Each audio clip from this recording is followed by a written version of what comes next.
नमस्कार, मैं सुमित रोहिला। आप देख रहे हैं जय हिंद इंडिया। ये सीधी वाला तस्वीर आपको दिखा रहे हैं कुरुंडा विधानसभा के गांव लालूपुरा से, जहां पर आपको बता दे विधानसभा चुनाव को लेकर लाठर ने जो है अपना चुनाव प्रचार जो है वो शुरू कर दिया गया है। तो ये हम आपको सीधी तस्वीर दिखा दे कि यहाँ पर स्वागत जो है ग्रामीण करते हुए नजर आ रहे हैं। तो जितने लोग वीडियो को देख रहे हैं ज्यादा से ज्यादा शेयर करें। और 2 घंटे भाई साहब लेट हुए, दोबारा से उसके लिए माफी चाहता हूँ।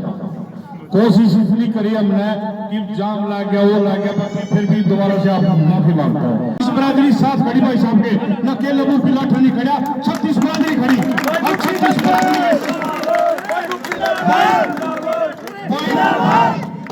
पिलाठा को एक बार संसद में पहुंचा दो और फिर काम देख लो। इलाके में गलियों का देख लो आप लोग। राम राम जी, आदर व सम्मान के योग सभी ग्रामवासी और हमारे बीच में आए भाई गोपी लाठर जी व बलराम सरपंच को और उसकी पूरी टीम व पत्रकार बंधु योगेश वर्मा जी, रवि गोस्वामी जी, रचना तलवार जी, सुमित रोहिला जी, मैं सभी का अपने गांव में पहुंचने पर तहे दिल से धन्यवाद करता हूं।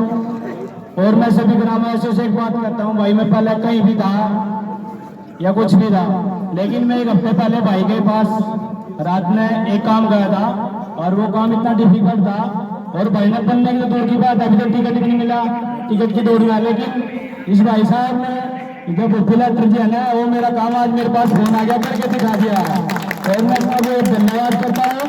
और दोबारा फिर हमारे गांव में पधारने पर सभी ग्रामवासियों की तरफ से इसका धन्यवाद करता हूँ। जय हिंद, जय। मेरा चरण स्पर्श अब तक जो देरी हुई है उसके लिए बहुत ज़्यादा माफ़ी चाहूँगा। मैं भी आपके बीच में खड़ा होकर भाई जी का काफ़ी देर से वेट कर रहा था कि भाई पहुँचे, लेकिन कई बार ऐसा होता है कि मौका ही ऐसा हो जाता है कि भाई कहीं ना कहीं फंस जाते हैं। तो आज भाई साहब ने जो देरी की है उसके लिए माफ़ी चाहूँगा। और आगे आप लोगों के जो भी काम हैं, पहले तो सबसे पहले तो मेरी नज़र में जो काम आया है, मैं लालूपुरे से अच्छी तरीके से वाकिफ भी हूँ, लेकिन कल्याण जी ने जो सबसे बढ़िया काम किया ना आप लोगों के लिए, मेरी नज़र में ये जो सड़क बनाई है ना, वो आज मज़ा आ गया। अरे आप लोगों की सड़क काली हुआ करती थी, क्या बना दिया वो खड़ोंजा है, काली सड़क से खड़ोंजे भी ले आके खड़े कर दिया आपको। आपकी जमीनों के रेट डबल थे, इसलिए आप करने हैं। वाह भाई वाह, ऐसे नेता भगवान सबको दे। कल्याण जैसे नेता के लिए फिर लड़ते हैं लोग। अरे शर्म आनी चाहिए हमें कम से कम। अब तो शर्मा जो, अब तो देख लो कि कौन हमारे बीच का है। एक पहली बार करोंडा हल्के में एक ऐसा नेता आया है कि जिसने जातिवाद को बढ़ावा दिया है। उसको सिर्फ एक ही बिरादरी दिखाई देती है और वो है उसकी खुद की, बाकी तो उसके लिए सब बाढ़ में गए। भाई हाथ जोड़ के बस, ज़्यादा शब्द तो नहीं मैं बोलूँगा, मैं एक ही रिक्वेस्ट करूँगा, दोबारा से अपने आप को सुधार करो और किसी अच्छे नेता को, भाई वो लाठर जी आपके बीच में खड़े हैं, बहुत अच्छे नेता हैं, बहुत अच्छे नेता।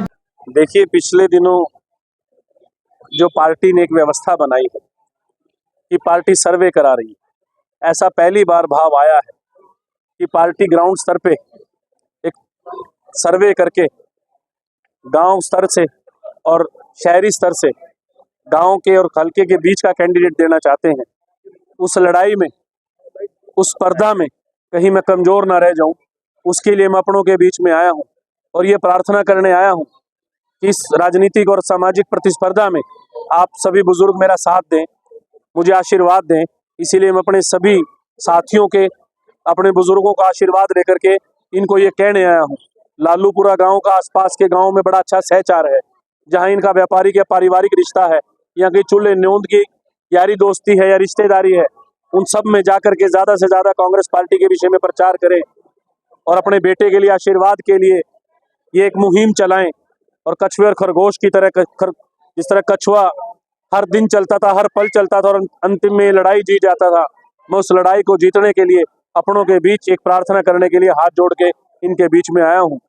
और जिस तरह से जोश और उल्लास से पूरे लालूपुरा गांव ने मुझे आशीर्वाद दिया है, मैं ये वादा करता हूं, मैं इनके दिए हुए सम्मान का ऋण तो नहीं उतार सकता, परंतु आने वाले समय में जैसे भी मुझे परमात्मा परमेश्वर दाता मुझे कोई रहम बख्शेंगे, मैं इस ऋण को स्वाया करके इनको लौटाता रहूंगा। इस किस्म का मैंने इनको वादा किया। हमने लालूपुरा जो पिछले घटना हुई थी, बाढ़ का दृश्य था, उसका भी जिक्र किया है। क्या हालात बने? देखिए, उस टाइम पे लाखों रुपए का, लाखों शायद मैं कम कह रहा हूँ, लाखों और करोड़ों रुपए का पशुधन का और कृषि धन का और सैकड़ों एकड़ भूमि हमारी जमुना जी के बीच में बह करके चली गई थी। ये साफ तौर पे नजर आता है कि ये किसी प्राकृतिक आपदा में मैं मानता हूँ नुकसान होते हैं, परंतु ये व्यवस्था का भी फेलियर था। और राजनीति कोई लाठी डंडे की लड़ाई नहीं है, ये व्यवस्था बनाने की लड़ाई है। अगर राजनीतिक ताकत, राजनीतिक भाव ऐसे हाथों में होगा जो एक सुचारू व्यवस्था बना के इस प्रदेश को चलाए। कांग्रेस के राज में हरियाणा प्रदेश नंबर 1 का प्रदेश था, आज बेरोजगारी में 54% पे है। आज महिला और हमारी बहन बेटी के प्रति क्राइम में नंबर 1 पे है। आज युवा हमारा देश पलायन करके विदेशों की तरफ अग्रसर है, नंबर 1 पे है। लेकिन एक फक्र के साथ भी कह सकता हूं कि विदेशों की सरजमी पे भारत का सर ऊंचा करने वाला हरियाणा प्रदेश आज भी नंबर 1 पे है। लेकिन आज खेल नीति कहाँ है? आज हमारे पहलवान दर दर की ठोकरें खा रहे हैं, आज हमारे खिलाड़ी दर दर की ठोकरें खा रहे हैं। और आप देखिए कि आज भी 6 हमारे ओलंपिक में मेडल आए हैं, 6 में से 5 हमारे हरियाणा के हैं। और मैं बड़ा हैरान हूँ जी, एक भी इंटरनेशनल स्टेडियम किसी भी गेम का पूरे हरियाणा प्रदेश के 22 जिलों में से किसी एक में भी नहीं है। नहीं तो इनकी हरियाणा प्रदेश में तो सरकार है ही है, साथ साथ सेंटर में भी सरकार है। आज भारतीय जनता पार्टी को ये जवाब देना होगा। हरियाणा प्रदेश पूरे देश में सबसे ज्यादा जीएसटी कलेक्शन करने के मामले में 5वें नंबर पे आता है और मेडल तालिका में नंबर 1 पे आता है। हमारी जनसंख्या जरूर सिर्फ 3.25 करोड़ है, लेकिन देश का परचम लहराने में, देश का राष्ट्रीय तिरंगा विदेशों की धरती पे फहराने में हरियाणा नंबर 1 पे है। लेकिन उसके बावजूद भी आज चाहे पहलवान हो, चाहे किसान हो, चाहे देश की सीमा पे देश की सेवा में अर्पित अपनी जान करता हुआ जवान हो, चाहे कर्मचारी हो, चाहे गरीब मजदूर हो, आज हर वर्ग अपने आप को ठगा सा महसूस कर रहा है। साहब, आज एक दृश्य आया आवर्धन नहर का, जहाँ पर नहर टूटी है, 382 करोड़ रुपए वहाँ पर खर्च किए गए नवीनीकरण के नाम। साथियों, मैं आपको यही बताना चाहता हूँ पत्रकार महोदय, ये सिर्फ एक जो व्यवस्था इतने गलत हाथों में गई है कि इस भारतीय जनता पार्टी को तो मैं ये कहता हूँ कि ये तो उन घरों के भाणजे हैं, ये मारा होगे, केले आओगे, थारा जाओगे, के खुआओगे। इनको सिवाय भ्रष्टाचार से इनको कोई सरोकार नहीं है।